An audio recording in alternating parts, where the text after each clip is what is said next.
Uno, dos, tres.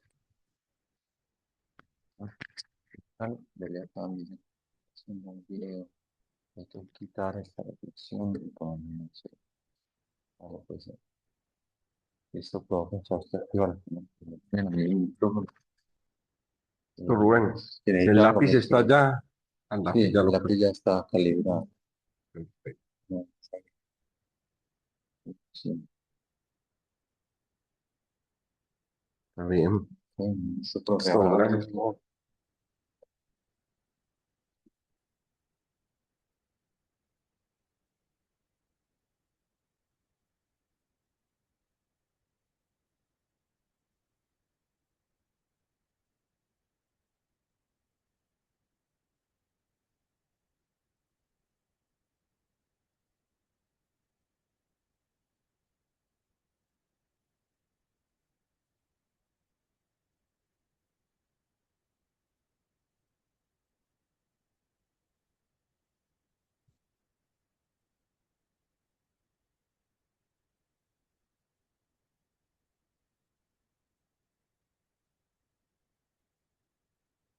No, no, no, soy.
Listo, jóvenes, buenas tardes.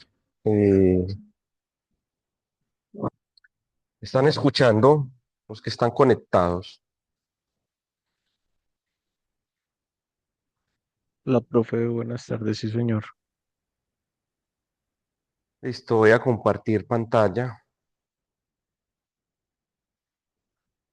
Sí, buenas tardes, profe. Profe, antes de comenzar la clase, yo le quisiera comentar algo.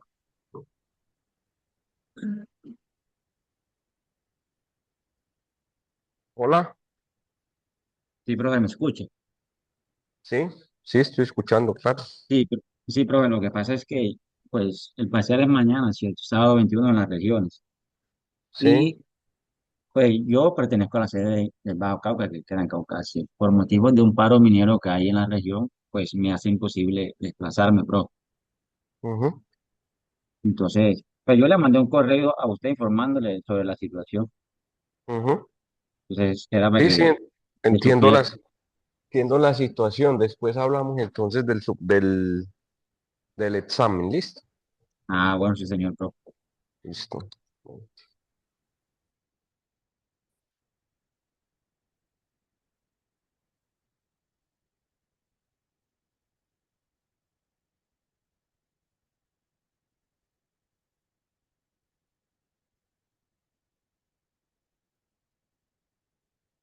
Bueno, jóvenes, vamos a hacer un resumen.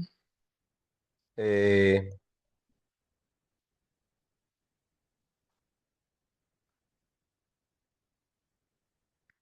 Vamos a comenzar con un resumen.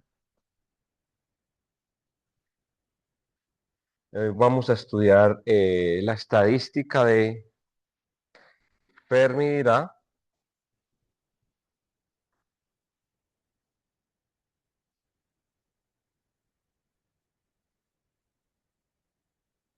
y la estadística de Bose-Einstein.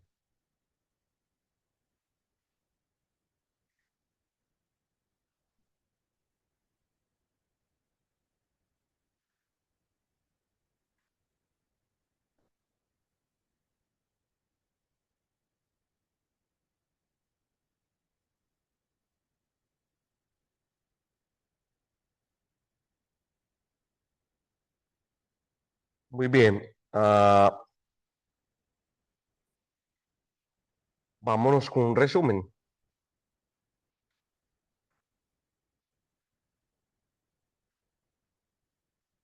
Resumen de la clase pasada. Palabras, conceptos o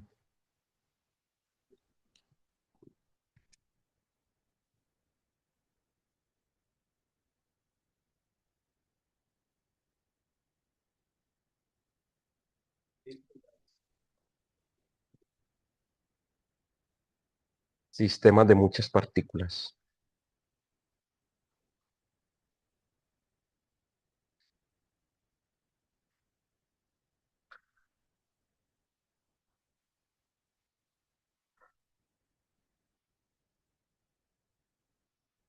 Bueno, cuando uno habla de un sistema de muchas partículas, pues puede ser un sistema que está constituido por átomos de muchos electrones o moléculas, donde el número de partículas es muy grande. Ese número es del orden del número de Avogadro. Entonces, estudiar ese tipo de sistemas desde la mecánica clásica o desde la mecánica cuántica se vuelve cada vez más difícil debido al número de partículas y a la interacción que existe entre ellas. Entonces yo les mostré, por ejemplo, en el caso de un átomo con dos electrones, cómo la energía potencial de todo ese sistema vuelve la ecuación de Schrödinger una ecuación que no tiene solución exacta y que se tiene que solucionar por métodos de aproximación. Entonces, esos son los sistemas de muchas partículas, ¿sí? Mm, ¿Qué más? ¿Qué otra cosa?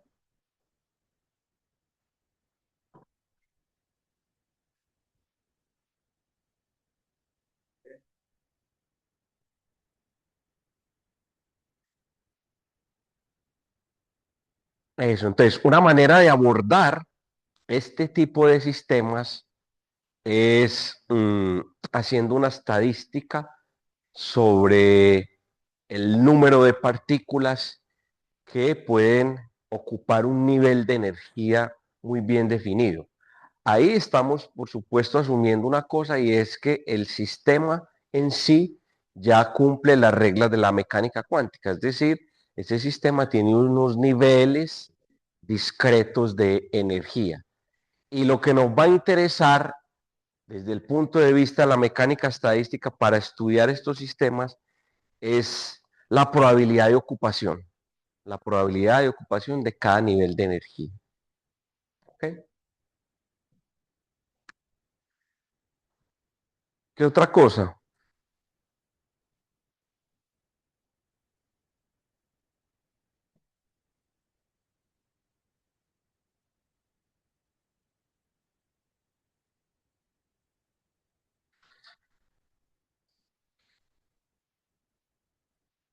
¿Qué más?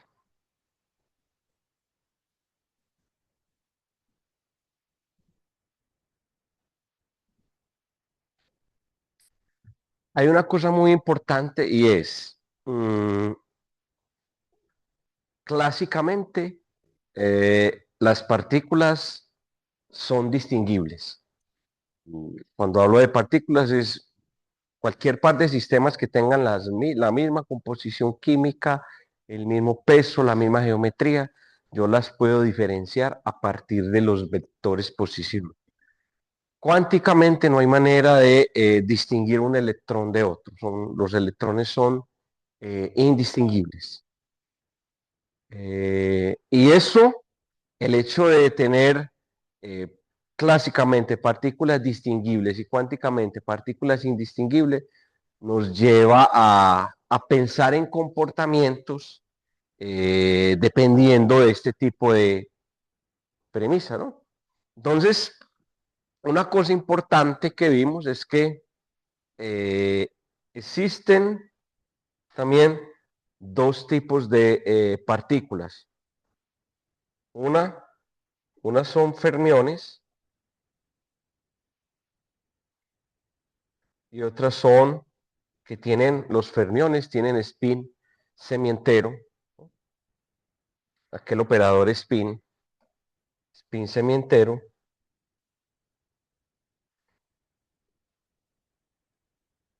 Y un caso particular de los fermiones son los electrones. Y también existen lo que son bosones. Los bosones, a diferencia de los fermiones, tienen spin entero.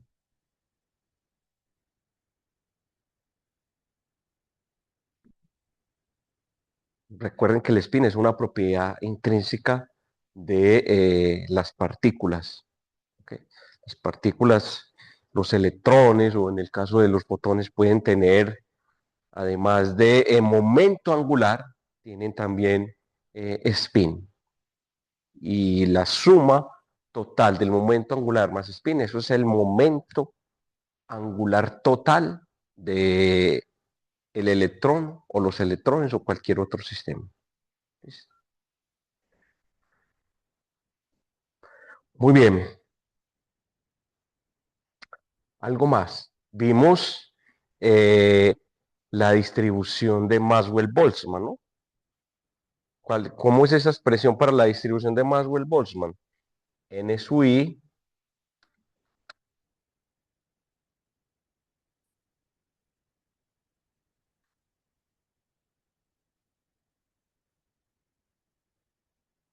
Recuerden que uno cómo llega a la distribución de Maxwell-Boltzmann. Yo tengo un sistema aislado, un sistema de partículas. Ahí no estoy haciendo diferencia si son electrones, si son protones, si son moléculas, un sistema de partículas. Las aíslo y las dejo que interactúen entre ellas conservando la energía. ¿Sí? Entonces la energía es constante y el número de partículas. Y después de que el sistema llega al equilibrio térmico, pues las partículas van a ocupar diferentes niveles de energía. ¿Sí? niveles de ocupación. A eso fue lo que llegamos con la estadística de Maxwell-Boltzmann, y es que desde el punto de vista discreto, N sub I es A e a la E sub I. Profe, qué Todo pena. el mundo está escribiendo.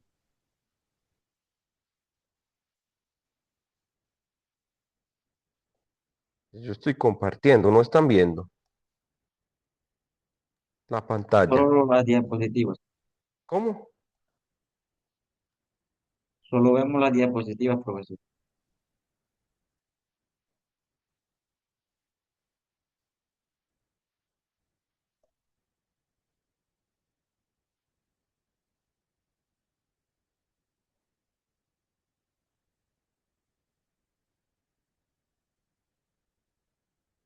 ¿Y ahí?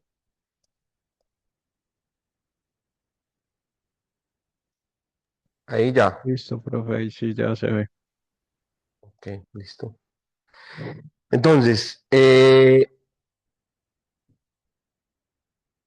N sub I, que es el número de ocupación de un nivel de energía a E sub I, me dice Sn sub I, que también lo podemos escribir así, G sub I, por la función de probabilidad de Maxwell-Boltzmann, lo que me dice es que la probabilidad de tener el estado con energía sub I, el número de partículas en ese estado, es la probabilidad de ocupación, que es la función de distribución de Maxwell-Boltzmann, por la degeneración. ¿Okay? Y ahí, entonces, eso es un contador. N es un contador, por lo tanto, es adimensional. ¿Ok? Miren que esa función de distribución es una función de distribución adimensional. ¿Estamos de acuerdo? F, la función de distribución de Maxwell-Boltzmann, es A e a la sub I sobre K Boltzmann T. Entendiendo que si mi sistema tiene n niveles de energía, pues el sub I será el nivel de energía.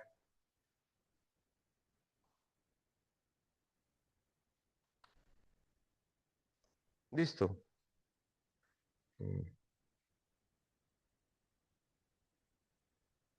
Entonces, el número de partículas es la función de probabilidad, la probabilidad de ocupación de ese nivel por mm, la degeneración. Cada nivel de energía tiene una degeneración dependiendo del tipo de sistema. Puede pasar que el sistema que esté analizando, la degeneración sea uno o dos o cuatro, cambia el tipo de sistema. ¿Ok? Hicimos un ejemplo de, ¿quién recuerda el ejemplo que hicimos con esta función de distribución? De hecho, hicimos dos ejemplos.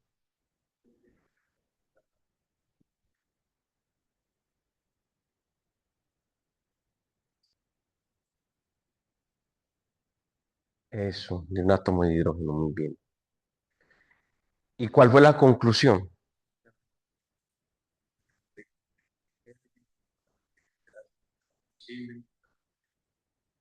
Eso, muy bien. Entonces, eso significa que a temperatura ambiente, si tuviésemos en este salón átomos de hidrógeno, la mayoría de electrones estarían en el estado fundamental. Para poder tener electrones en estados excitados, entonces debo aumentar mucho la temperatura. ¿Qué otro ejemplo hicimos también? Uno muy práctico.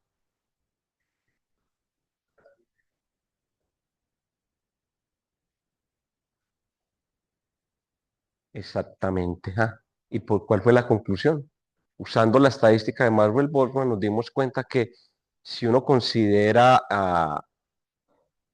moléculas de oxígeno. En ese caso, mi sistema son moléculas de oxígeno. La mayoría de moléculas de oxígeno tienden a estar en su estado fundamental, por lo tanto acá hay más moléculas de oxígeno que en Santa Elena. ¿Ok? Eso fue lo que vimos. La densidad de acá es mucho más alta que la de Santa Elena y por eso uno puede respirar. A medida que va aumentando, usted va escalando una montaña, pues la dificultad para respirar.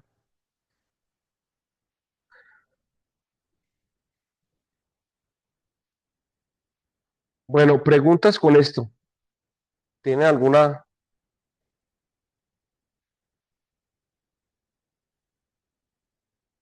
¿No? Profe, ¿Sí? acá en el SUI sigue siendo el número principal cuántico, ¿cierto? ¿El qué? Perdón. Eh, pues nosotros tenemos N, M y L, ¿cierto? Ese N es ese mismo N, ¿cierto? No, nada que ver con...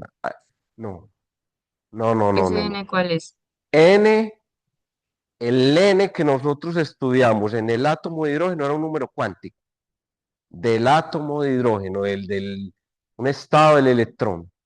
Este N que tenemos aquí, lo que me dice es el número de partículas que yo tengo en un nivel de energía, SUI, para un sistema de partículas que en general puede ser distinguibles. Esta es una distribución semiclásica, ¿ok? Son cosas completamente diferentes.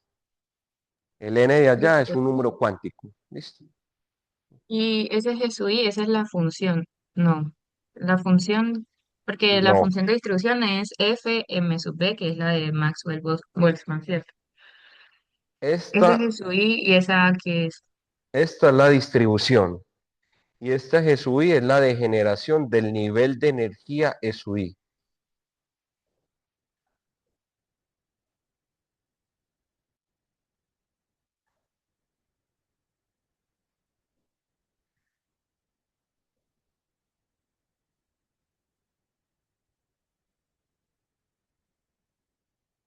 Un caso particular, si mi sistema es el átomo de hidrógeno, un conjunto de átomos de hidrógeno, yo sé que en la degeneración del átomo de hidrógeno, cuando considero el spin, pues es 2n al cuadrado. Pero yo puedo tener otros sistemas que estén degenerados y cumplan la estadística de Maxwell-Boltzmann. A lo que me refiero es no, ese GSUI depende del tipo de sistema de partículas. Vale, profe, y una pregunta, esa función de distribución puedo pensar que es más, o sea, habla más como de la densidad o habla más de la posición de los electrones. Aquí en menos. Habla menos. ¿Esa función qué? De nuevo la pregunta. Que como es una función de distribución, yo puedo pensar que es como si fuera una especie de densidad, ¿cierto? No me habla de la posición, sino más bien de qué tanto hay según la zona.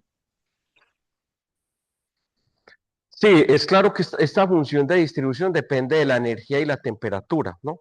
Entonces esa función de distribución lo que me va a decir a mí es cuál es la probabilidad de ocupación de ese nivel de energía SUI. Y esa probabilidad de ocupación, pues va a variar dependiendo de la temperatura y el nivel de energía SUI. Nosotros vimos una gráfica que, por ejemplo, a medida que yo aumento la temperatura, pues esa probabilidad de ocupación puede aumentar. ¿Ok? Pero si aumento el SUI, esa probabilidad de ocupación puede disminuir, porque eso es una función decreciente. ¿Ok? Vale, pero entonces si es una función de probabilidad, eh, esa función va a estar entre 0 y 1, la de Maxwell-Boltzmann. Como es una función de probabilidad, tiene que estar entre 0 y 1, ¿cierto? O entre 0 y 100%, ¿no? Entonces esa A va a normalizar la función. Ok, Esa A es una constante de normalización, yo puedo normalizar la función a 1. ok, Gracias, profe.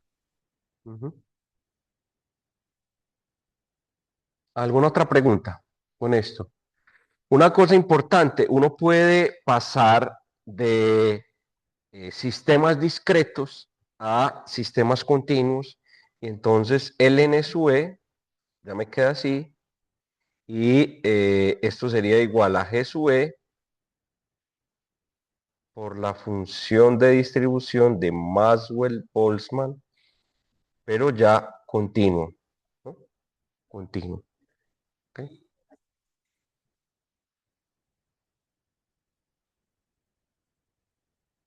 Muy bien. Voy a pasar a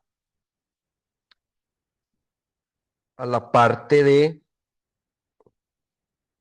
la estadística de Fermi-Dirac.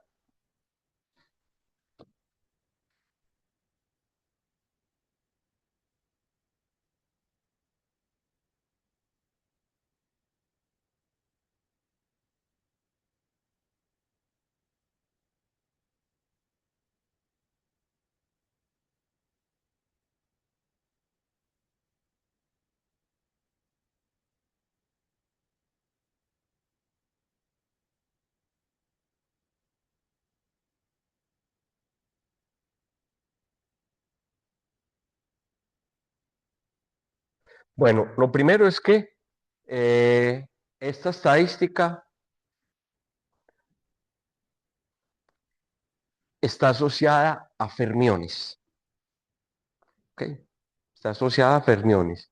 Cuando uno hace el mismo procedimiento que yo les mostré en las primeras clases de esta parte, cuando uno hace este conteo y considera que los electrones son indistinguibles, pues va a llegar a una función de distribución que es esta.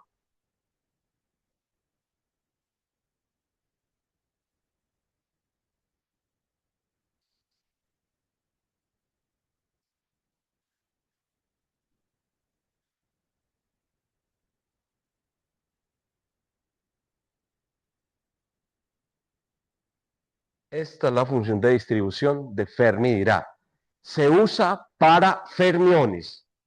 Nosotros, como vamos a trabajar solo con electrones, entonces esta es la estadística que me dice a mí cómo se distribuyen los electrones en los diferentes niveles de energía en un sistema físico. Puede ser en un metal, en un aislante o en un semiconductor. Esta es la estadística que van a seguir los electrones en un sistema de muchas partículas. Y es muy importante porque para poder entender cómo funcionan los semiconductores, tenemos que comprender muy bien esta función.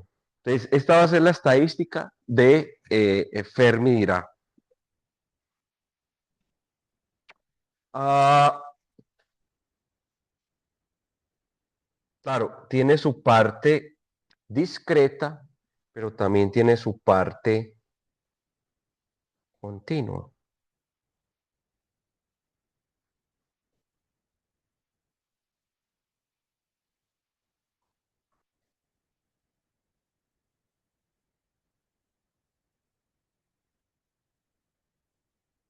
Entonces, de una vez voy a poner acá, esta es la estadística que siguen los electrones, cómo se distribuyen los electrones en los diferentes niveles de energía cuando tengo un sistema de muchas partículas. ¿Ok?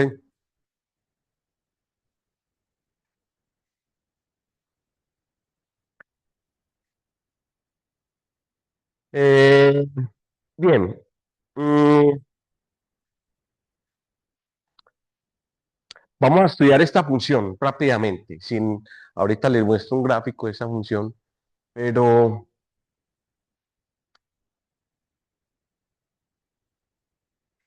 ¿cómo es esa función para t igual 0? ¿Cómo funciona? ¿Qué me dice?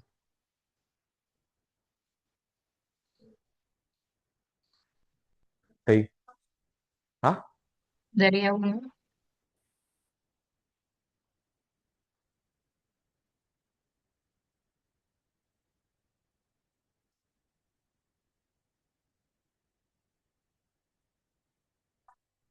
Vamos a estudiar esto primero para poder entender.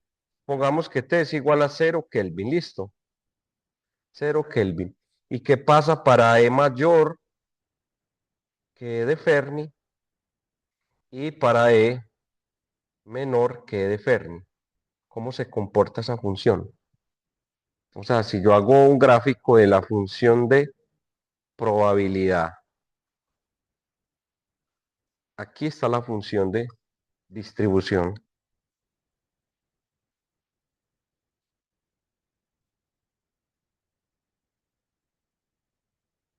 que depende de la energía, ¿no? Y aquí está la energía de Fermi. Si T es igual a 0 y E es menor que E de Fermi, ¿cuánto me da esa función? ¿Cómo? E es menor.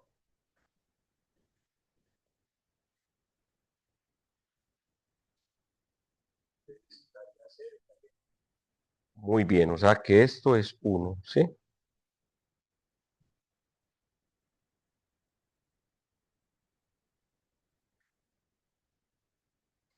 ¿Listo?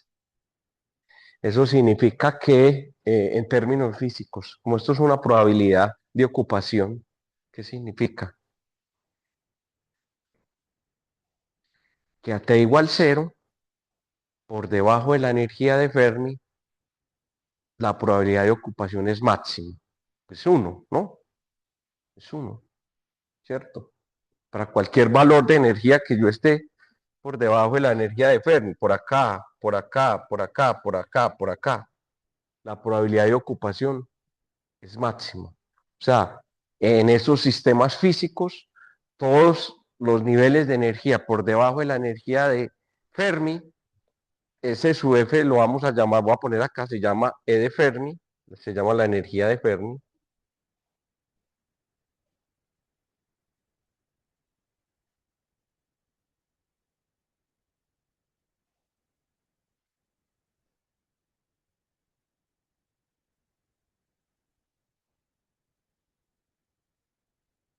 ¿Y qué pasa si es mayor que su F?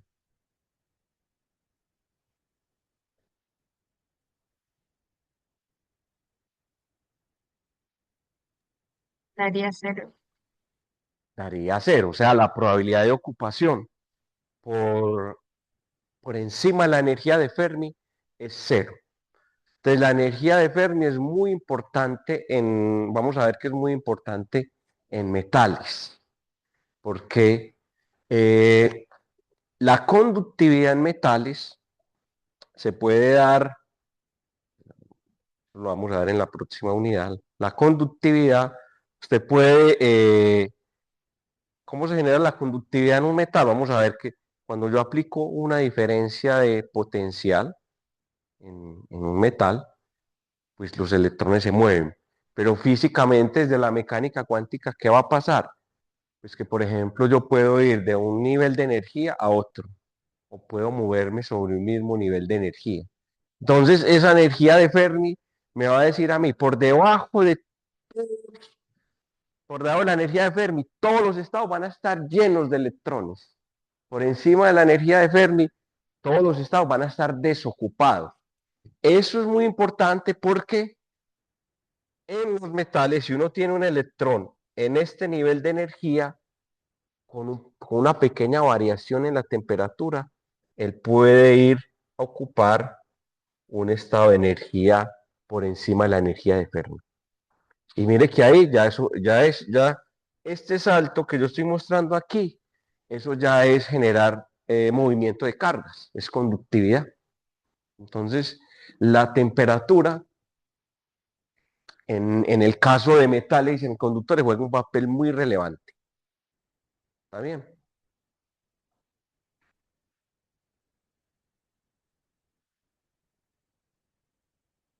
Entonces, si uno piensa, igual como lo hicimos en el caso de la distribución de Maxwell-Boltzmann, para estos sistemas de fermiones, el número de electrones por nivel de energía, pues es simplemente la degeneración, ¿no?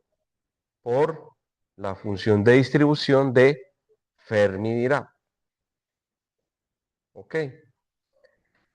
Caso continuo. Entonces, el n sub e, si me voy al caso,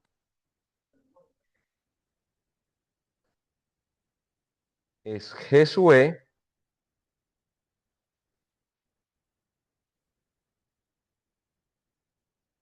Listo. ¿Está bien? ¿Tienen alguna pregunta con esto? Ahora, ¿qué le pasa a esta función si uno varía la temperatura? Ya, supongamos que ya T no es cero, sino que T es diferente de cero, 25 grados, 30 grados.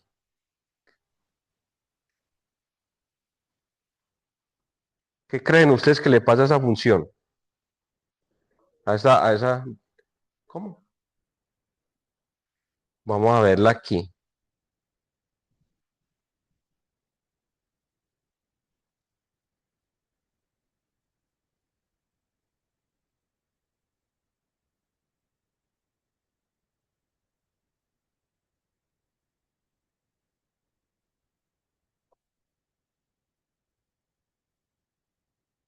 Bueno, pues, miren, esto es muy ilustrativo. Miren, cuando K por T es 0,1 electronvoltios, K por T en la función de arriba es 0,1 electronvoltios. Mire que la zona, el recuadro verde que ustedes ven ahí, es el comportamiento de la función para T igual a 0. Ese recuadro que ven ahí. Ahora, cuando T es diferente de 0, K por T en ese caso la energía es 0,1 electronvoltios, mire que la probabilidad de ocupación aumenta por encima de 2. ¿Ok? O sea, en ese caso, ustedes ven que la zona roja, esta zona roja de acá, ya me dice a mí que los electrones pueden pasar de ese recuadro verde a la región limitada por la curva roja. ¿Ok?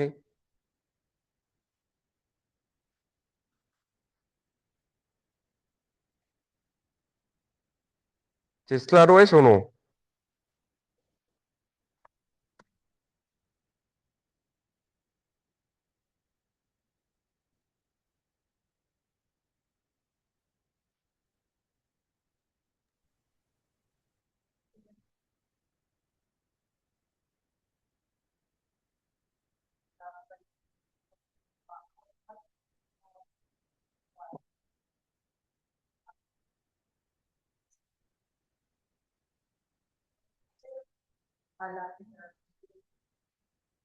Eso, la región verde está toda ocupada. Es decir, todos los electrones por debajo, escriban esto. Voy a devolver a lo que les decía acá. Primero hay que entender físicamente, esto es una función de distribución, una probabilidad que me dice cuál es la probabilidad de ocupación de un nivel de energía dado. ¿Ok? Entonces, para T igual 0, que fue el análisis que nosotros hicimos, por debajo de la energía de Fermi, esa función me da 1. O sea, la probabilidad de ocupación es máxima. Eso significa que todos los niveles de energía por debajo de la energía de Fermi están ocupados, porque su probabilidad de ocupación es máxima, ¿no? Entonces, todos los niveles de energía a T igual 0 por debajo de la energía de Fermi van a estar ocupados. ¿Por quién van a estar ocupados? Pues por electrones. Estamos hablando de un sistema de muchos electrones.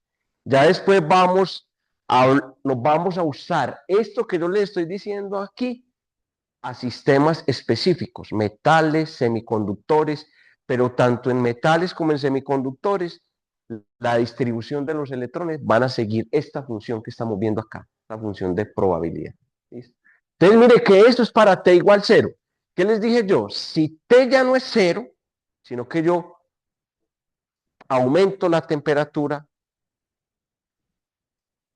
entonces ya la probabilidad de ocupación va a aumentar. ¿Por qué? Porque algunos niveles que están por encima de la energía de Fermi, esa función de probabilidad ya no va a ser cero. O sea, va a ser una función diferente de cero y por lo tanto los electrones pueden ir a esa región roja que yo les estoy mostrando acá. ¿Ok? Aquí. ¿Cómo? Es una constante, sí. No. En un metal, la energía de Fermi es una constante. Va a depender de la concentración. Y esa concentración, pues depende del tipo de material. Ahorita vamos a calcular esa energía de Fermi. Es un ejercicio que vamos a hacer. ¿Sí se entiende eso? ¿Hay alguna pregunta? Muy importante entender qué es la función, la distribución de probabilidad, ¿cierto? Me dice a mí cuál es la probabilidad de ocupación de un nivel de energía. Entonces, ¿la energía de Fermi qué es? La energía de Fermi es la energía por debajo de la cual todos los estados están ocupados a T igual cero. Esa es la energía de Fermi en un metal o en un semiconductor. Sí, claro, dependiendo del metal cambia, porque vamos a ver que la energía de Fermi depende de la concentración y la concentración depende del tipo de metal que yo tengo. ¿Eh? ¿Listo? Muy bien. Entonces, una cosa importante acá, para yo poder conocer el número de ocupación, necesito saber, yo ya conozco cuál es la función de distribución de Fermi-Dirac. Necesito saber quién es G sub E. G sub E. ¿Qué es lo que es G sub E?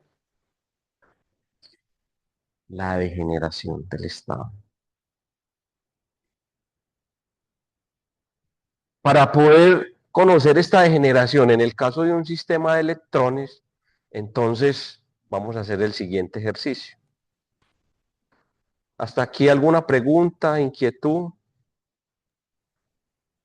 Profe, con Jesús E y ya N, ¿eso es continuo o es discreto? Porque ahorita le escuché que se podía hacer continuo, pero no sabría por qué. O sea, porque tiene una No, versión aquí continua. esta función, como lo grafiqué ahí, tiene que ver con la parte continua, ¿no? Estoy graficando. La función que grafiqué ahí es continua. Listo. Esta función.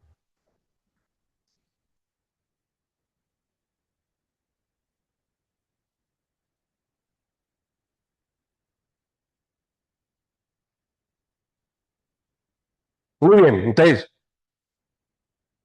NSUE va a ser ¿quién?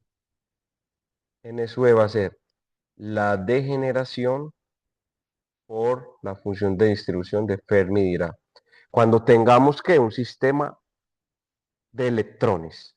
Así es como se distribuyen los electrones en los diferentes niveles de energía. NSUE es el número de electrones por nivel de energía. ¿Ok? Número de ocupación. Entonces, yo voy a encontrar este señor para el caso de un sistema de electrones. ¿Cómo lo vamos a encontrar? De la siguiente forma. Voy a suponer, bueno, no lo voy a hacer, no voy a hacer todo este problema, pero porque ustedes ya lo deben hacer, pues ya lo saben hacer.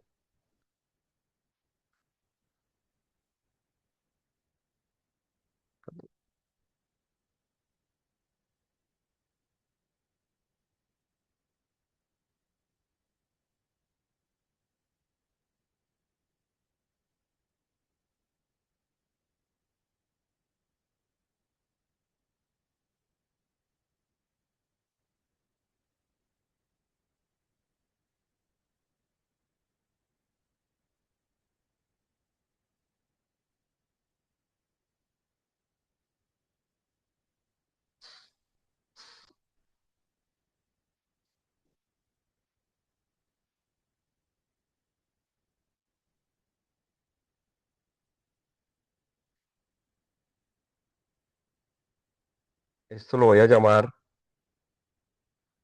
el eje Z el eje X, el eje Y, Z, y aquí están los vectores unitarios K y J. Vamos a suponer, para calcular esa degeneración, yo voy a suponer que el electrón está confinado en un potencial tridimensional. Él está confinado en esa cajita y no se puede salir de esa cajita. Eso en la vida real se usa. En los metales, por ejemplo, los electrones en los metales, como los metales son 3D, pues los electrones libres se están moviendo sobre la red cristalina. Entonces vamos a ver cuál es la degeneración para el caso de un electrón confinado en esa cajita. Del resultado que obtengamos de ahí de la generación, vamos a poderlo generalizar cuando los números cuánticos son muy grandes y ahí vamos a encontrar la función continua. ¿Ok? Muy bien. A ver quién me dice a mí cómo escribo yo la energía potencial para ese electrón en términos matemáticos para poder solucionar la ecuación de Schrödinger.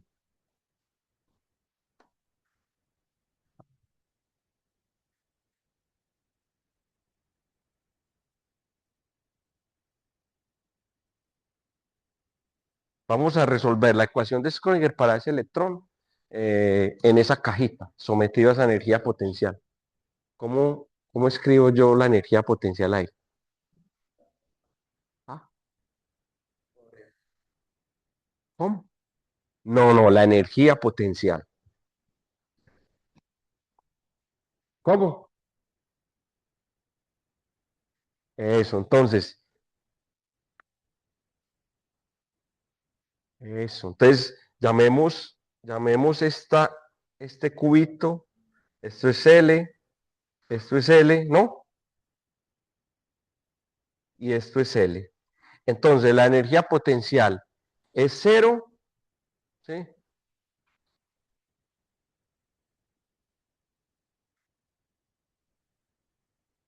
Es cero para x menor que cero. No, es cero para x entre cero y L, no, suponiendo que el cero es acá. Cero entre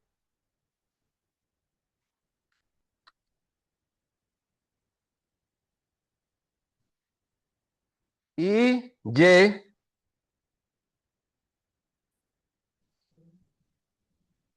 entre cero y L y Z, ok, es cero ahí, con eso ya. Y es infinita para x menor que cero, x mayor que L, ¿no? Infinita para x menor que cero y x mayor que L y y menor que cero, ¿no? Y y mayor que L y Z, no.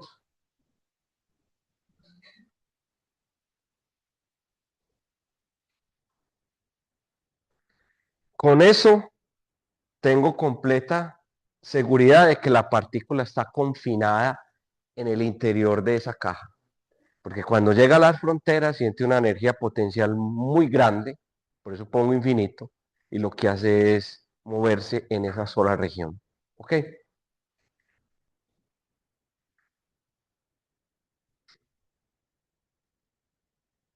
Vamos a resolver la ecuación de Schrödinger para ese electrón confinado ahí. Entonces, eh, es claro que la región que me interesa es la región donde el electrón está confinado. Por fuera de esa región, la función de onda es cero. ¿Ok? Este problema nosotros lo hicimos en dos dimensiones, lo recuerdan, que era el electrón en una caja bidimensional. Es lo mismo, pero en 3 dimensiones. Entonces, ¿cuál es la ecuación de Schrödinger para la región? La región de interés es esta, ya sabemos, esta es la región de interés.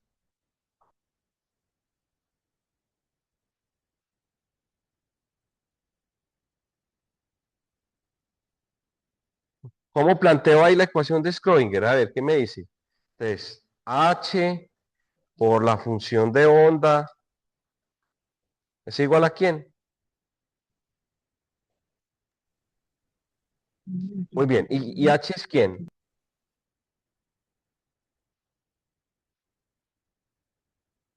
Menos H barra cuadrado. ¿Y cuánto es la energía potencial en esa región? Cero. Entonces solamente tengo energía cinética. Muy bien. Entonces tengo que menos H barra cuadrado 12 me nabla cuadrado aplicado a la función de onda es igual a ¿quién? A E por fin. Y llego a esta ecuación diferencial.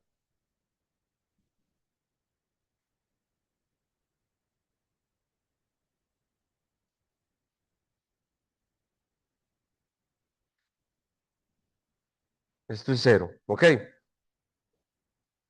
Llamando esto K como lo hemos venido haciendo. Esto lo voy a llamar K al cuadrado. Voy a tener entonces que la ecuación que debo solucionar, la ecuación diferencial es esta. ¿Ok? La ecuación. ¿Cómo soluciono esto?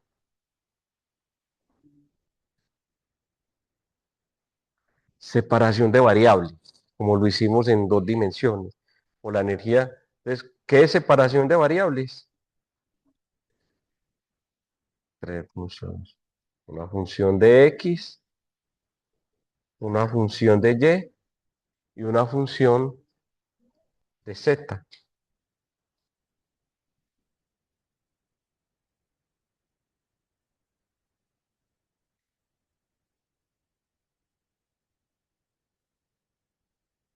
Cuando yo hago eso, entonces surgen 3 ecuaciones diferenciales, ¿o no?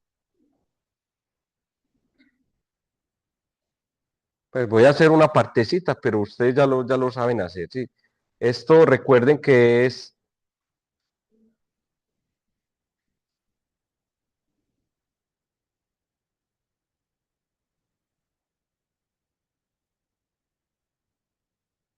aplicado a esta función, f de x, bueno, voy a poner acá fgh más k al cuadrado fgh igual a cero. ¿Listo?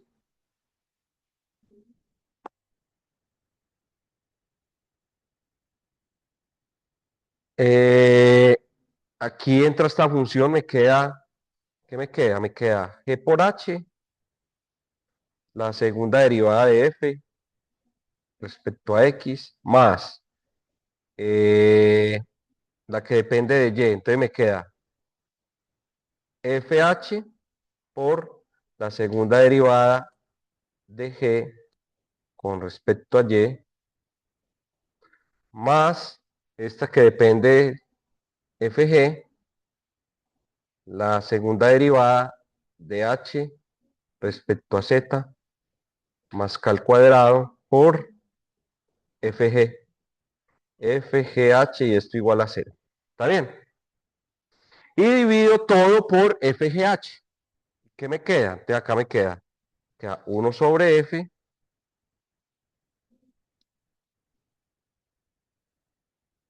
más 1 sobre G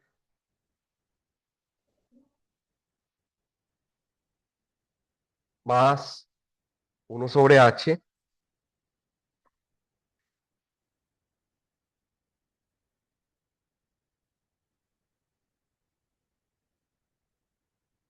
y estos son los términos de separación. Esto lo voy a llamar menos kx cuadrado. Esto lo voy a llamar menos ky al cuadrado. Y esto lo voy a llamar menos kz al cuadrado. Recuerden que como el electrón está confinado en esa región, ahí en esa región el electrón es libre. Por lo tanto, su solución es una onda plana, ¿sí? Cuyo vector de propagación es k. Y como está en tres dimensiones, el módulo de k es ¿quién? Kx cuadrado más ky al cuadrado más k. Es esto, ¿sí? Entonces, mire que esa ecuación diferencial, y ahí surgen tres ecuaciones diferenciales que solamente las voy a dejar ahí ya planteadas. Me queda, que ya lo hemos hecho muchas veces. Sin embargo, si tienen dudas, bienvenidas. Esta es una, estas dos,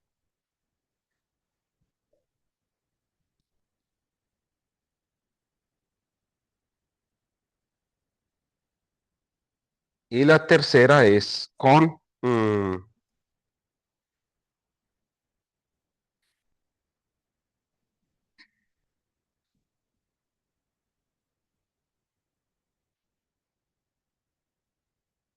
también. ¿Cuáles son las soluciones? Bueno, ya aquí, seno y coseno, ¿no? Es la solución total, por ejemplo, la solución en f, fx es a seno de kxx más b coseno de kxx. ¿Cuál es la de g? G de y. C, seno de ky, y más d coseno de ky por y. ¿Cuál es la de h? Es e seno de kz z más f coseno de kz z. ¿Está bien? Esas son las soluciones. Ahora, uno cómo encuentra esas constantes. ¿Cómo era que hacíamos eso? Con las condiciones de frontera. Entonces, por ejemplo, la condición de frontera para la primera función. Eso es 0 para x igual a 0, ¿no? Y es L para, y es 0 para x igual a L. ¿Sí o no?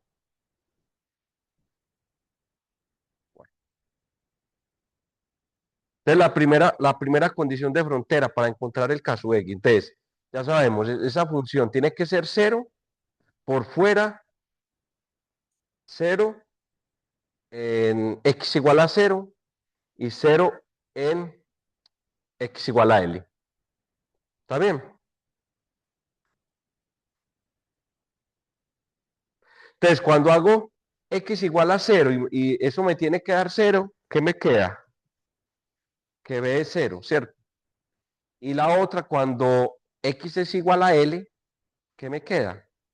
Que el seno de kx, ¿cierto? Las primeras dos condiciones de frontera para x igual a 0, f de 0 es 0 y x igual a L, f de L es 0, me queda que seno de kxl es ¿quién? Es npi, nxp, ¿correcto? Por lo tanto, el caso X es nxp sobre L. ¿Está bien? Si hago la otra condición de frontera para y igual 0, que de y, que de 0 es 0, para y igual L, que de L es 0, entonces voy a obtener un caso X, un caso Y, ¿no? Caso Y es ¿quién? Sería ny pi sobre L.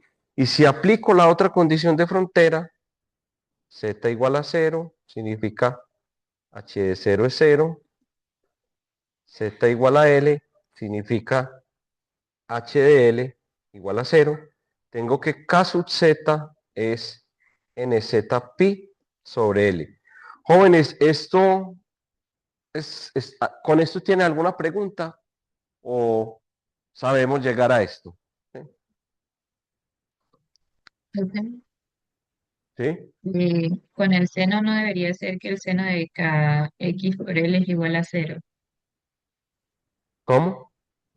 O sea, cuando uno escribe el seno de kx por L, según yo, uno escribe que eso es igual a cero. Entonces, por eso el argumento es que kx por L es igual a nx por pi, porque es donde el seno da cero. No,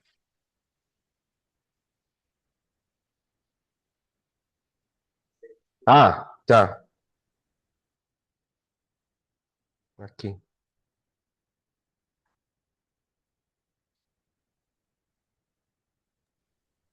ahora sí.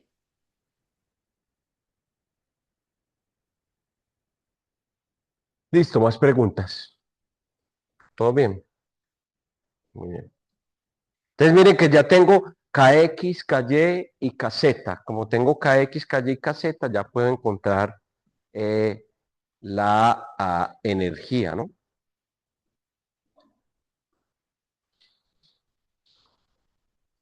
Voy a usar esta expresión.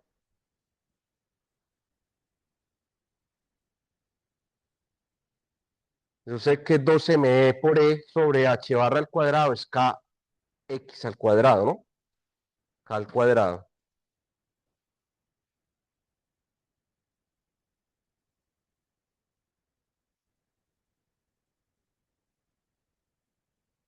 Dos me sobre H barra al cuadrado es K al cuadrado. Y K al cuadrado es KX cuadrado más KY al cuadrado más KZ al cuadrado. ¿Ok? Entonces la energía va a ser H barra al cuadrado 12me KX cuadrado. Muy bien. ¿Quién es KX? Ya lo encontramos, ¿no? Es eso, dígame. Es nx cuadrado pi cuadrado sobre L al cuadrado, ¿no? ¿Quién es KY? En ella al cuadrado, pi cuadrado sobre L al cuadrado, más nz cuadrado, pi cuadrado, L cuadrado. Y ahí mire que la energía ya me queda así. La energía va a depender de tres números cuánticos, n sub x, n sub y, n sub z. Este es h barra cuadrado, pi cuadrado, 2me, L al cuadrado, no, por nx cuadrado más ny al cuadrado más nz al cuadrado. Esa es la energía para un electrón confinado en esa energía potencial que acabamos de ver, que es muy similar a un electrón, cómo se comporta un electrón en un metal. Okay, porque los electrones en los metales tienen muchos electrones libres. Las funciones de onda, para que ustedes lo entiendan ya, después de hacer la condición de normalización, todo, las funciones de onda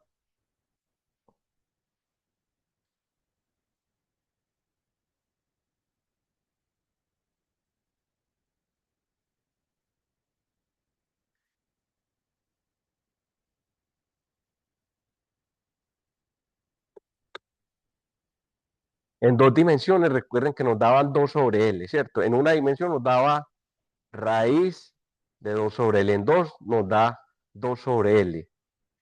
En 3, entonces sería esto multiplicado por eso, 1 más un medio. Es esto las 3 medios por el seno de nx. ¿Kx es quién? Nx pi Lx, ¿no? Seno de ny pi Ly, y la otra función es seno de nz pi Lz. Bueno, esas son las autofunciones y los autovalores, es decir, ya resolvimos el problema, ¿no? Ya conocemos los valores de energía que puede conocer el electrón y conocemos cuáles son las autofunciones. ¿Cuál es la degeneración de ese sistema? Depende de 3 números cuánticos. Ah,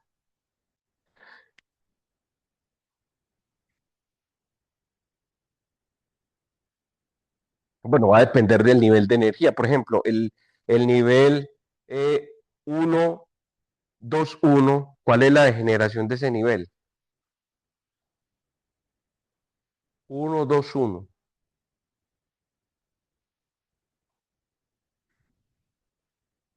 ¿Qué es lo que es la degeneración?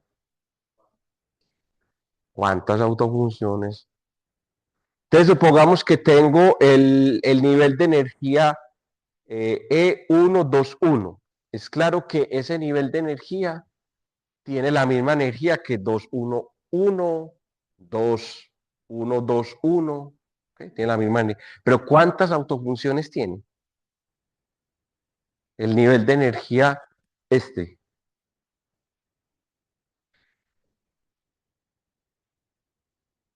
¿Cuántas autofunciones?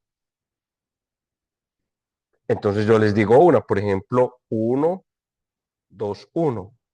Pero también tiene 2, 1, 1. ¿Cuál otra? 1, 1, 2. ¿Tiene más? ¿Cómo? No, cero no puede ser porque mira que las funciones de onda es el producto de 3 funciones. Si n es cero, te haría la función de onda cero. ¿Sí? Entonces empiezas con n igual a 1. Los contadores ahí, los n, empiezan desde 1.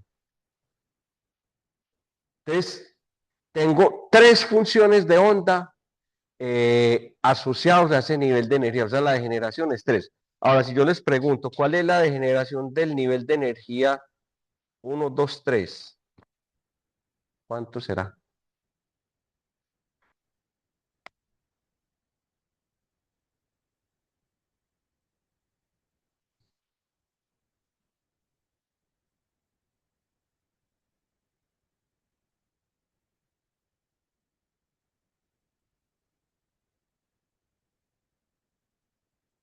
¿Ah?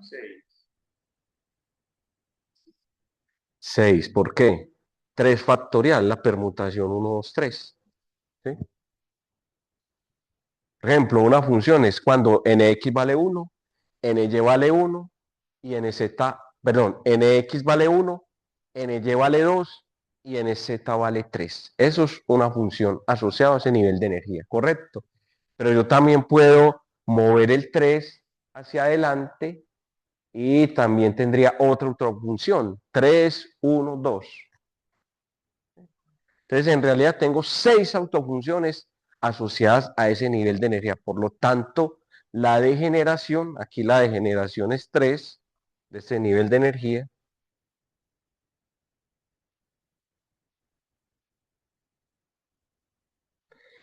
Y la degeneración de este, pues,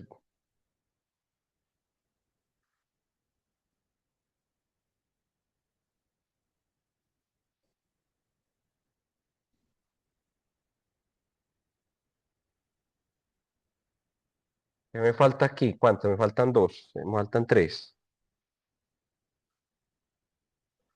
1,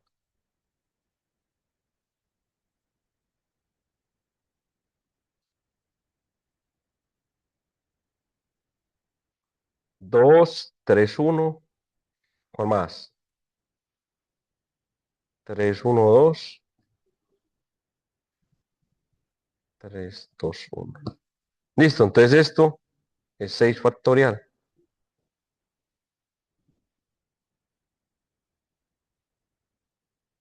3 factorial. Ok, entonces miren que la degeneración en este caso para el electrón en ese potencial aumenta a medida que eh, crece el nivel de energía. Crece, ¿ok?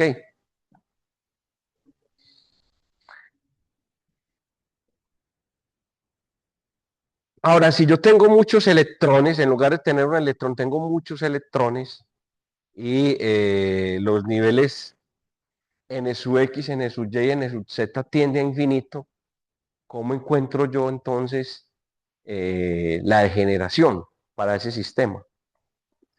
Que es el caso que nosotros queremos, ¿no? Un sistema de muchos, queremos con el cual la degeneración para un sistema de muchos electrones. Entonces vea lo que vamos a hacer. Cuando nx y ny tiende a infinito, o sea, se vuelven variables continuas, vamos a usar esta expresión. ¿Tienen preguntas hasta acá?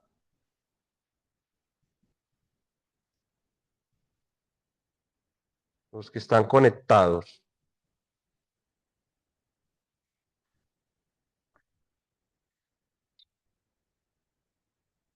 ¿no?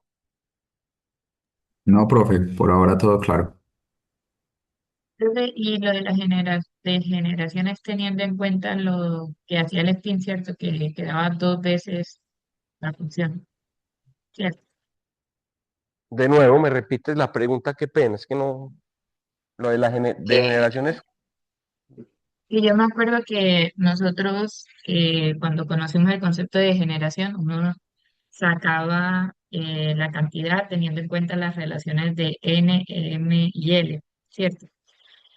Eh, pero cuando nosotros miramos que el spin tenía un efecto en lo de la degeneración, quedaba el doble de eso. Entonces, la pregunta es que si lo de ahora en adelante es teniendo en cuenta el efecto del spin, que quedaba doble. sí, en este sistema vamos a considerar el efecto del spin. Ahorita cuando lleguemos a la expresión general, dado que el electrón puede tener spin hacia arriba o hacia abajo, vamos a considerar ese efecto. ¿Sí? ¿Ok? Entonces voy a pasar de nuevo de la parte discreta a la parte continua. ¿Qué es la parte continua? Cuando tengo números cuánticos muy grandes y tengo diferentes electrones. ¿Ok?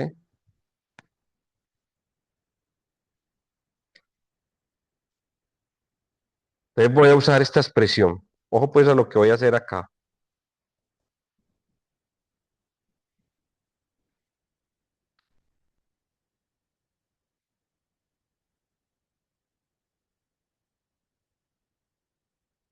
¿Eh?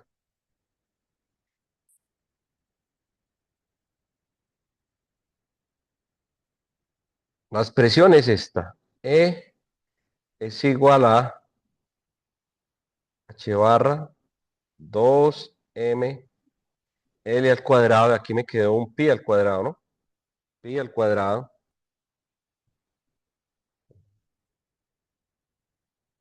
Y me queda nx cuadrado más ny al cuadrado más nz al cuadrado.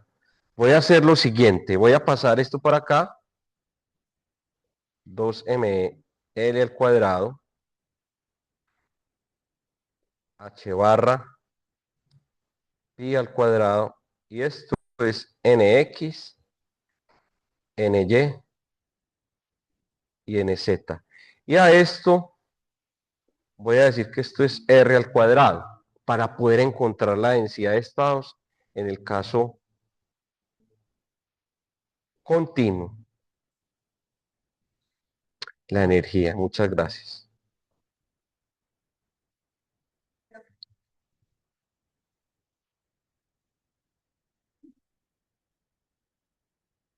Entonces tengo nx más ny más nz es igual a R al cuadrado. Mire que una tripleta de Nx, Ny y Nz me da un estado, ¿no?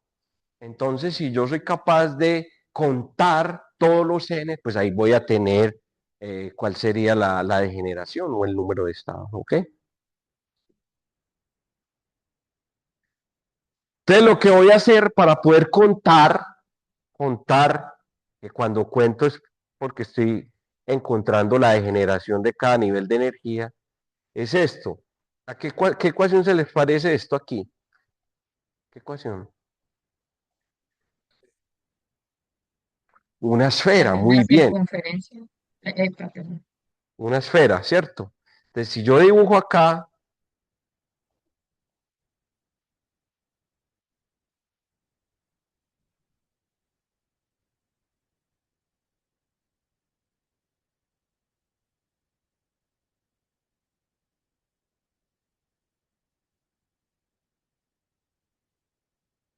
este en X,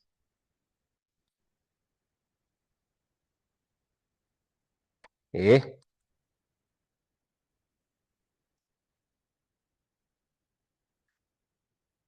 en Z, en Y, en X. ¿Listo? Un estado, un estado representa un punto sobre la superficie de una esfera, ¿no? Un estado del electrón, ¿ok? Ahora, como nosotros estamos considerando son los n's positivos, voy a considerar el primer octante de la esfera en el conteo de las funciones de onda. ¿Listo? Voy a considerar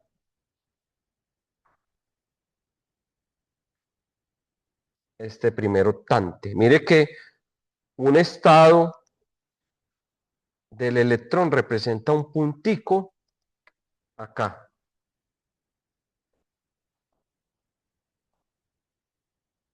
¿Listo? ¿Cómo calculo yo el número de estados total? ¿Quién me dice? Este es R. Eso representa un estado, ¿no? ¿Cómo calculo yo el número total ahí de estados? Eso, el área, el volumen, ¿sí? El volumen. Entonces, el número total de estados va a ser, como estoy en el primer octante, un octavo del volumen de una esfera. ¿Cuál es el volumen de una esfera? 4/3 de pi por r al cubo, ¿cierto? Eso es. Entonces,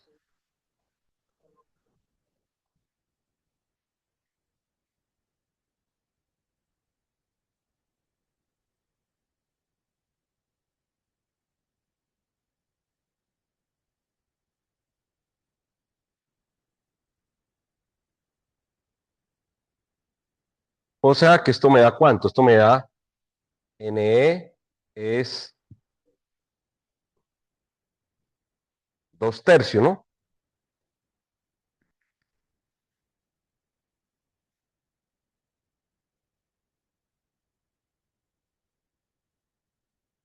Un tercio de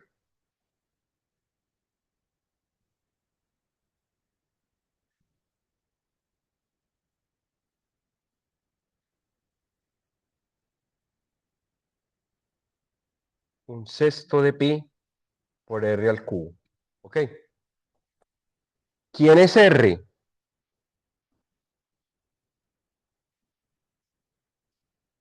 Eso, entonces vamos a sustituir r. R es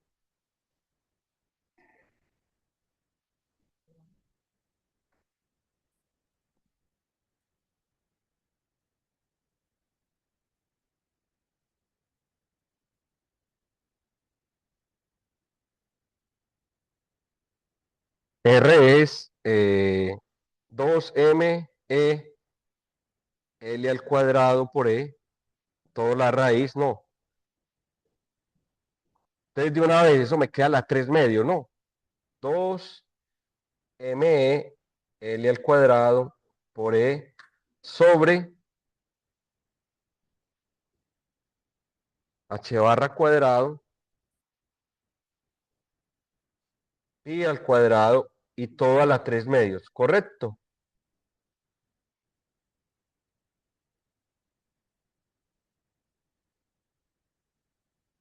Todo a la 3 medios, listo. Ese es n sub e.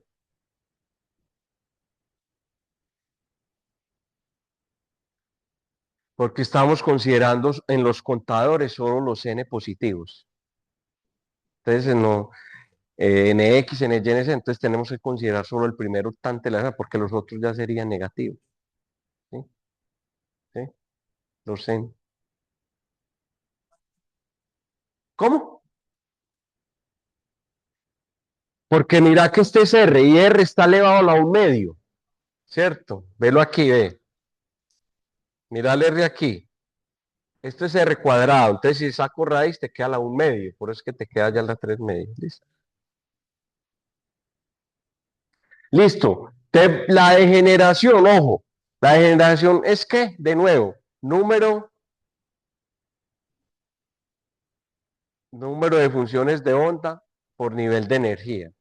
Entonces, la degeneración en este caso va a ser de la derivada de n con respecto a e. Número de funciones por nivel de energía. Entonces, vamos a hacer esa derivada.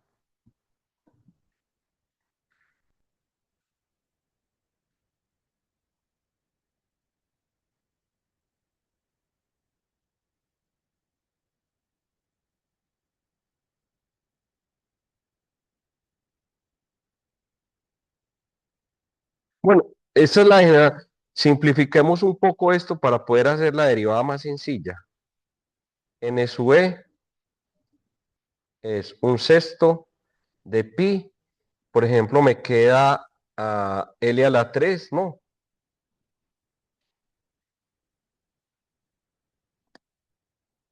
Aquí me queda L a la 3. ¿Está bien? Me queda H barra a la 3. Pi a la 3, ¿no? Y me queda 2me a la 3 medios y la energía a la 3 medios. ¿Estamos bien?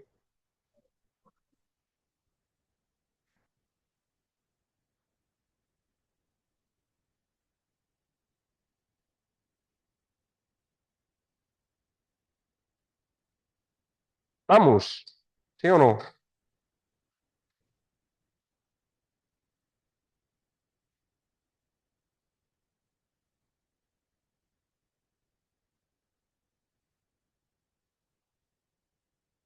Muy bien, entonces esta derivada, ¿qué nos da?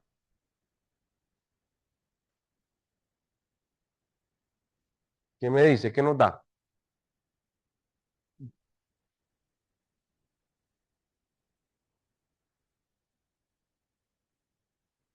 ¿Cuánto da esa derivada?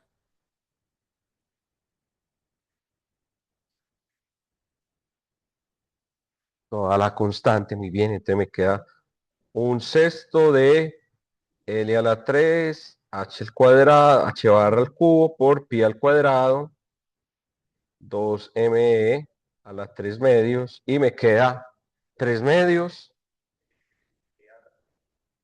por E a la 1 medio, muy bien.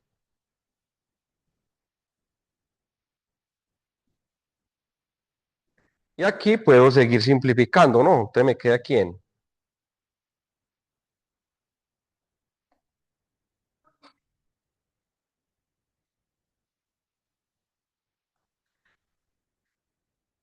Un cuarto, ¿cierto?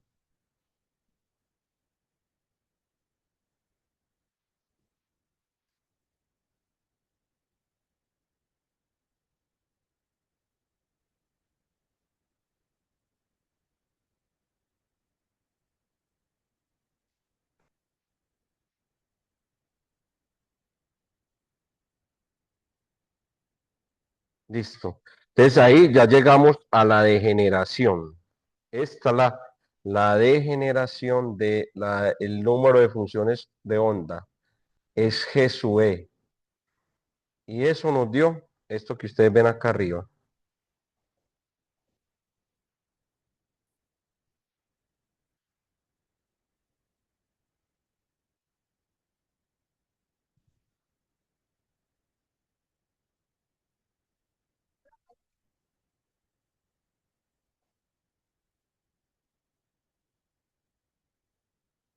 Ahora voy a considerar lo que me decían ahorita, voy a considerar el spin, la degeneración total, si considero el spin, entonces va a ser eso multiplicado por 2, ¿ok?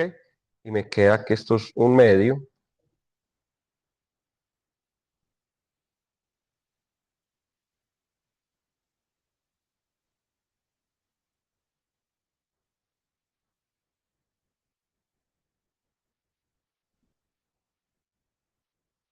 Y esa es la densidad de estados de electrones en un semiconductor o un metal. La densidad. Esa densidad de estados es súper, súper, súper importante, jóvenes, por lo siguiente. Las propiedades ópticas de los materiales, de los metales y semiconductores, o sea, la manera como los semiconductores interactúan con la luz, que de ahí se derivan un montón de aplicaciones, fotodetectores, LEDs, láseres, sensores, todo eso que usamos hoy en día, todo lo que nosotros hacemos uso de la tecnología, sus celulares, eh, tiene que ver mucho con la densidad de estados. La capacidad de un semiconductor de absorber o emitir luz depende mucho de esa densidad de estados o de generación. Eso lo vamos a llamar densidad de estados o de generación. ¿Por qué densidad de estados? Porque es el número de estados por nivel de energía, de generación o densidad de estado. La absorción en un material es proporcional a la densidad de estados. Ojo que esto que estoy diciendo aquí es súper importante que ustedes lo entiendan. Es pregunta tipo parcial. Listo. La densidad de estados, ojo, la absorción en un material depende de la densidad de estados. Y eso físicamente, ¿cómo se entiende? Para que ahorita lo vean. Pues claro, ¿qué es la absorción? ¿Qué habíamos dicho nosotros? ¿Qué es la absorción, por ejemplo, en el átomo de hidrógeno? ¿Qué es la absorción? ¿Cómo se genera un efecto de absorción en el átomo de hidrógeno? ¿Cómo? Y eso lo hago ¿cómo? Con luz, ¿cierto? Llega la luz, interactúa con el electrón, el átomo en su estado fundamental, y dependiendo de la energía, él promueve, si la diferencia de energías es proporcional a la energía del fotón, es igual a la energía del fotón, es capaz de llevar el electrón a un estado de mayor energía. Pero piensen en lo siguiente, mientras más estados yo tenga en el nivel superior, la probabilidad de que el electrón vaya allá es mucho más alta. ¿Sí o no? Entonces, eso significa que la absorción es proporcional a la densidad de estados. Si yo tengo una densidad de estados alta, la probabilidad de absorción es muy alta. ¿Ok? Es muy alta.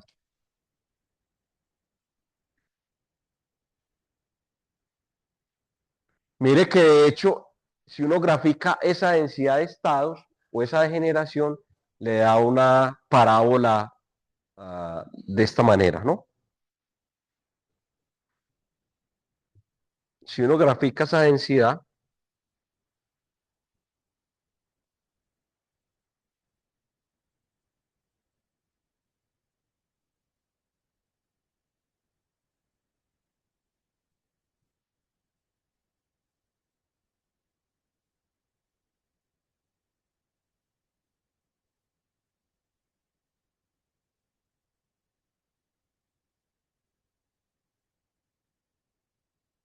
le da de esta manera. Listo. Eso significa que la densidad de estados, el número de estados, eh, depende, aumenta con la energía. La absorción y la emisión en un material depende de esa densidad de estado. Mientras más estados tenga, la probabilidad de absorción es más alta. ¿Ok? ¿Sí lo ven por qué? Porque el electrón tiene más casillas a dónde ir, entendiendo casillas como un estado o una función de onda. ¿Listo? Ahora, si a uno le dicen, grafique la densidad de estado no en función de la energía, sino en función de la longitud de onda. Entonces, ¿cómo lo harían?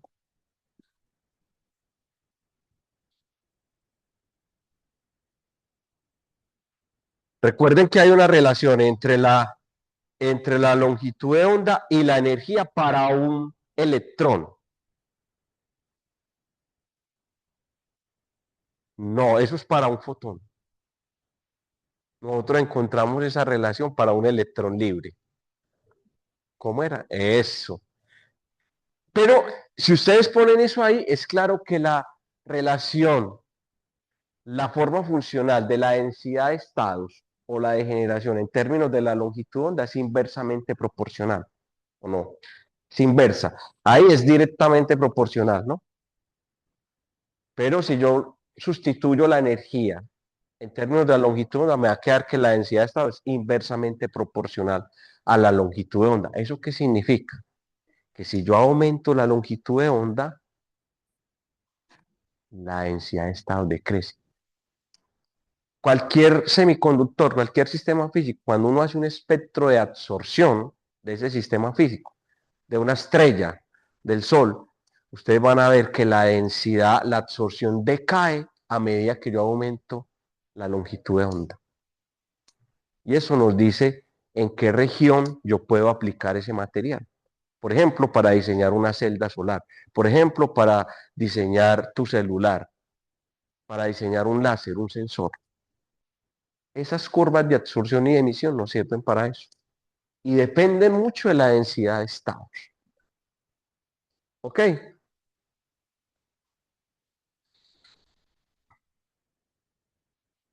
Bueno, les voy a mostrar aquí déjenme yo.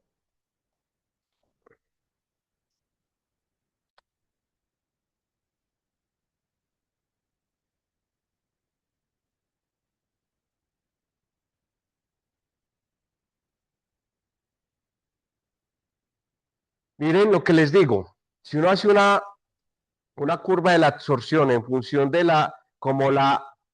voy a escribir eso acá. Ya sabemos físicamente que es absorción, ¿cierto? Yo tengo un sistema, el sistema interactúa con luz y la luz, los fotones son capaces de llevar mis electrones de un estado de menor energía a un estado de mayor energía. Si el estado de mayor energía tiene muchas autofunciones, entonces la probabilidad de que el electrón vaya a ese estado aumenta, o él o los electrones. ¿Ok? Por eso es que la absorción es proporcional a la densidad de estado. Si uno hace un gráfico de la absorción, bueno, voy a llamar la absorción alfa. Entonces, la densidad de estados es proporcional a la absorción. ¿Ok? Si uno hace un gráfico de la absorción en función de la energía o la longitud de onda, pues si la densidad de estado decae con la longitud de onda, la absorción también va a decaer. ¿Sí? Y eso es lo que ocurre. Voy a mostrar algunos materiales donde pasa eso. Por ejemplo, pues, pongamos estos.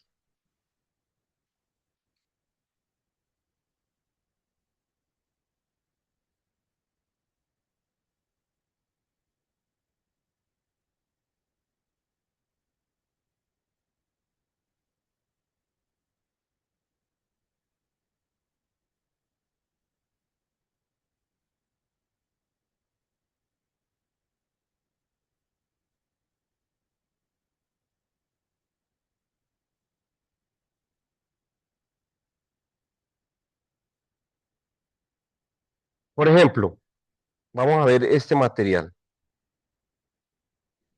La gráfica azul, que eso lo vamos a ver en la última unidad, entender esos picos, pero ustedes pueden entender desde ya. Mire que lo que les estoy diciendo ahí, la gráfica azul representa la absorción de ese material. Los picos es donde el material absorbe más, ¿sí? Absorbe un poco. Entonces, mire que ese material es silicio. El silicio es muy bueno para aplicaciones en el visible. Ese rango que hay, el eje X, es longitud de onda. Miren que el visible está entre 400 y 700. Ese material absorbe muy bien entre 200 nanómetros y 0,5 micrómetros, 0,6, ¿lo ven? Entonces ese material se puede usar en la región del visible para hacer algunos dispositivos electrónicos. Pero era lo que vimos con la densidad de estado. Miren que la absorción, que es esa gráfica azul, decrece a medida que aumenta la longitud de onda. ¿Por qué? Porque la densidad de estados es inversamente proporcional a la longitud de onda. Entonces, ¿cómo? La absorción es la azul. No, la roja no nos va a interesar por ahora, ¿cierto? No, la azul, sí. Muy bien, jóvenes. ¿Alguna pregunta hasta acá?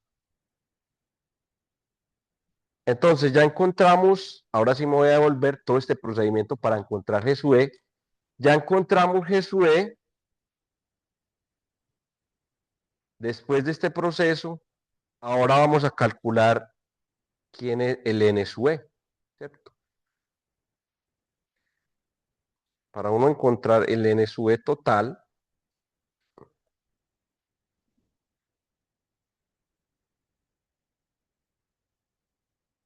la integral de 0 a infinito de N sub E por dE es igual a la integral de G sub E por la función de distribución de Fermi-Dirac. Y esto por D. Bueno, aquí tengo que integrar entre 0 e infinito también.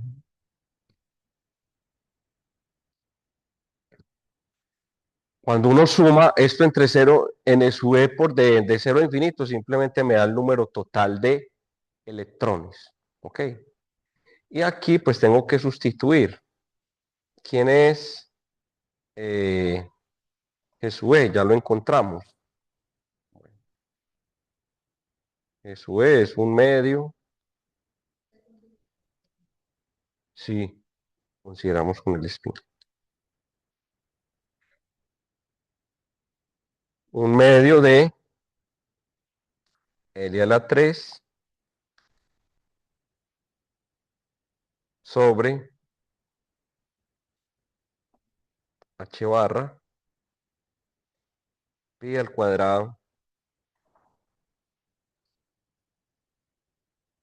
2me a la 3 medios e a la 1 medio por la función de distribución de Fermi-Dirac. ¿Cuál es esa función? Es 1 sobre Euler E menos E de Fermi K Boltzmann T más 1 menos 1 más 1. Y aquí por un diferencial de energía. Listo.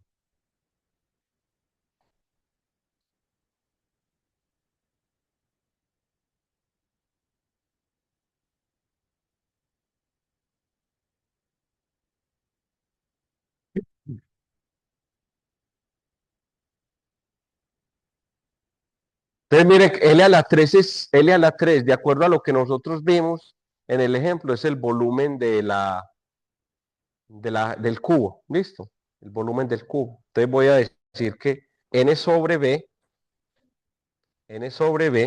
siendo B igual a L a la 3,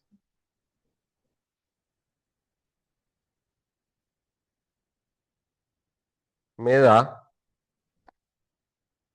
un medio de H barra pi cuadrado 2m a la 3 medios y esto integrado entre 0 e infinito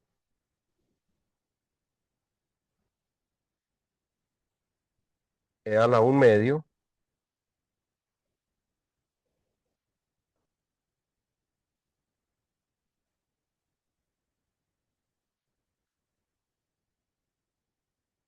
listo. Con esto, ¿qué vamos a hacer? Vamos a encontrar la energía de Fermi. Ahí vamos a encontrar la energía de Fermi para cualquier metal. Entonces,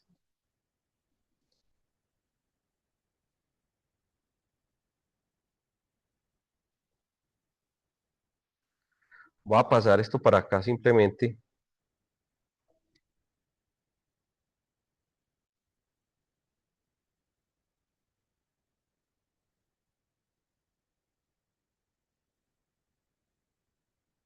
¿Cómo hago esta integral? Voy a hacer esta integral así. Voy a hacer la integral entre 0 y la energía de Fermi de esa cantidad.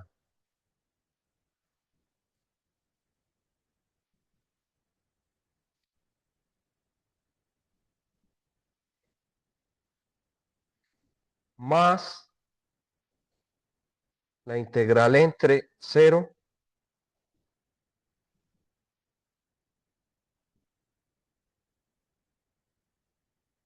entre E de Fermi e infinito de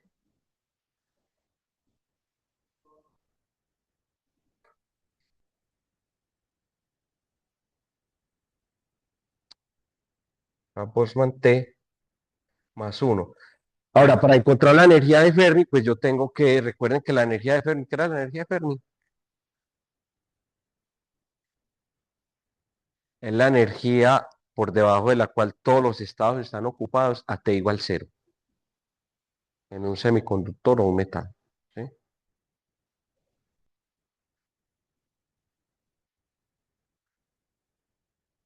Entonces, como voy a encontrar la energía de Fermi a T igual 0, ¿cómo se comporta esa función de distribución? Entre 0 y E de Fermi. Esto me da 1, ¿cierto? Y esta, la de allá, para energías mayores que E de Fermi, 0, ¿cierto? O sea que simplemente tengo que hacer esta integral.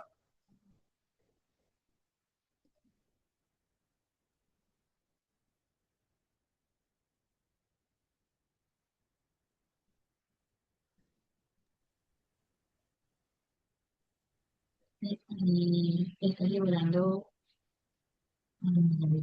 ¿Sí? ¿Cuánto da esta integral?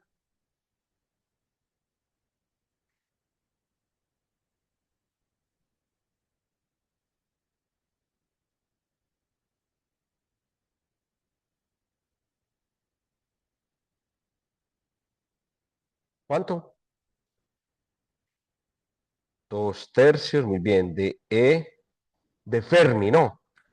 Y una vez, E de Fermi,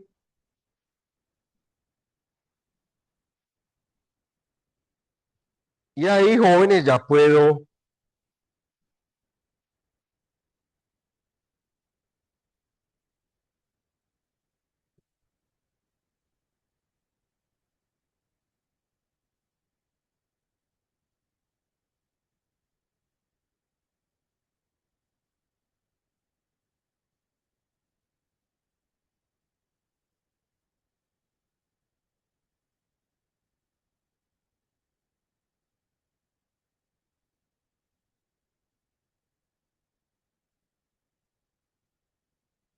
y ahí como despejo la energía de Fermi.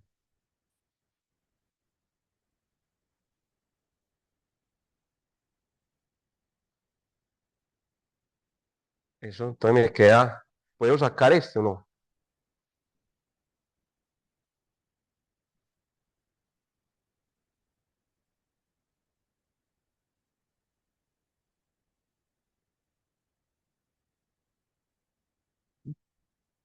Entonces miren que la energía de Fermi depende de la relación N sobre B. Ese N sobre B es la concentración en los metales. Es un parámetro, metales o semiconductores. ¿Listo? Entonces, una aplicación de la estadística de Fermi-Dirac es cómo encontrar la energía de Fermi. Preguntas hasta acá, dudas.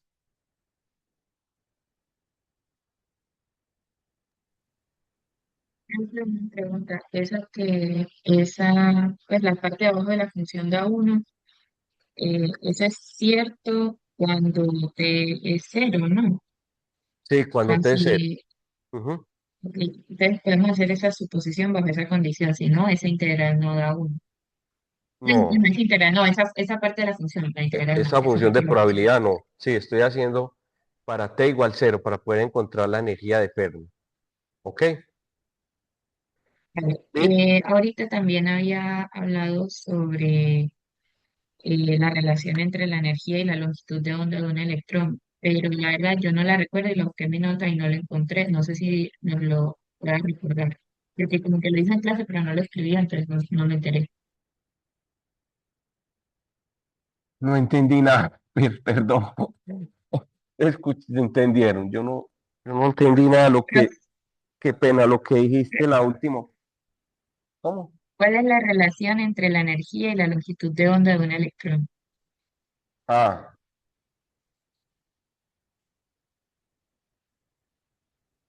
eso. Para un electrón libre, muy bien. Para un electrón libre, cuando yo tengo un electrón libre,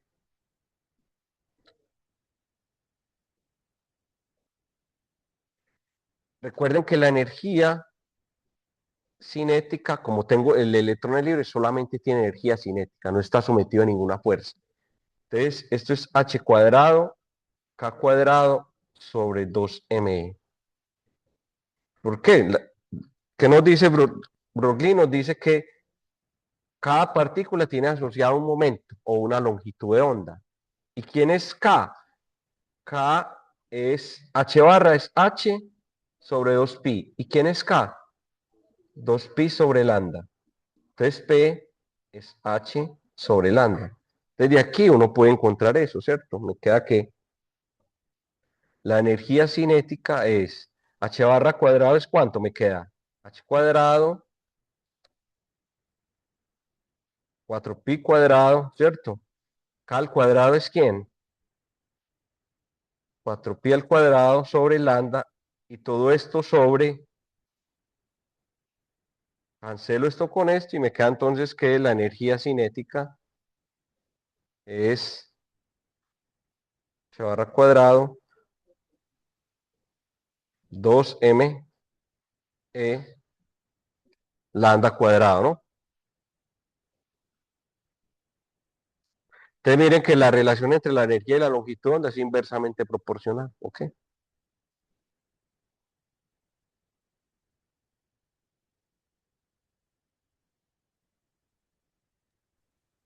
No sé si También le esto, quería preguntar de esa gráfica, eh, nos dijo que la curva rojita era lo de la absorción, ¿cierto?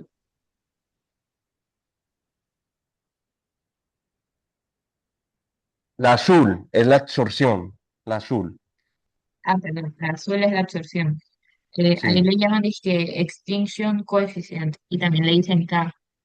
Y eso, pero No, no por tiene nada ahora, que ver. por ahora, por ahora lo que nos interesa es eh, eh, entender que la absorción depende de la densidad de estados y que la absorción, en este caso, como es la curva azul, disminuye a medida que aumenta la longitud de onda, por esa correspondencia o esa relación que hay entre la densidad de estados y la longitud de onda. No nos va a interesar tanto estos nombres y los picos, la forma funcional de los picos y la gráfica roja la vamos a ver en la última unidad del curso. ¿Sí?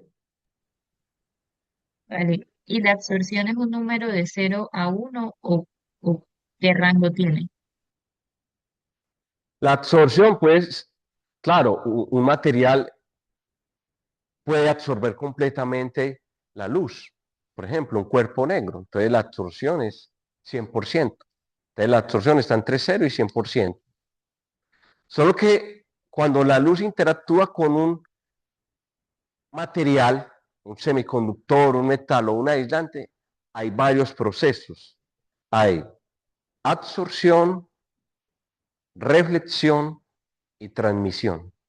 Esos tres procesos en esencia. La suma de esos tres debe dar el total de la energía. Puede haber una conversión, ¿cierto? Entre la luz, cuando hay absorción, la luz le da energía al electrón para que él vaya, pero en esencia la energía se conserva, ¿no? ¿Ok? Sí, profe. Y también le quería preguntar, Jesús, ¿qué rango tiene? Jesús es una función continua, en este caso, mira, una función continua de la energía, y la energía está entre cero e infinito. Vale, profe. Y ya lo último es que creo que cuando, pues, mira que Jesús te daba era un cuarto, tata, pero lo multiplicamos por dos para tener en cuenta lo del spin, ¿cierto? Pero entonces eso ya no es Jesús, sino que es dos veces Jesús. Entonces creo que faltó agregar el 2 delante de Jesús. No, no, no, No, no, no, la Jesús total es con el spin, ¿cierto? No, no necesitas ponerle, pues, o si le pones el 2, lo llamas Jesús prima, es cierto. No. vale. Gracias, profe. ¿Más preguntas? ¿Tienen más preguntas? Bueno, miren, por ejemplo, aquí el N sub E, ¿sí? El N sub E, nosotros habíamos llegado a esta forma funcional, recuerden.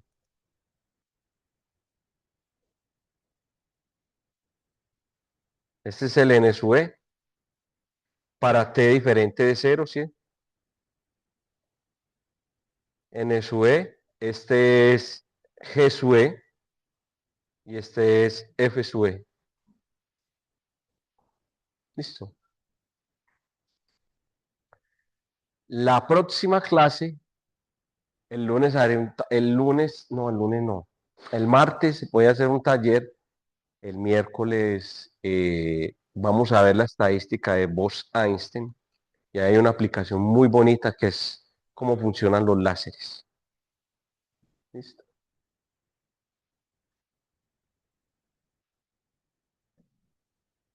Dejemos por hoy ahí, jóvenes.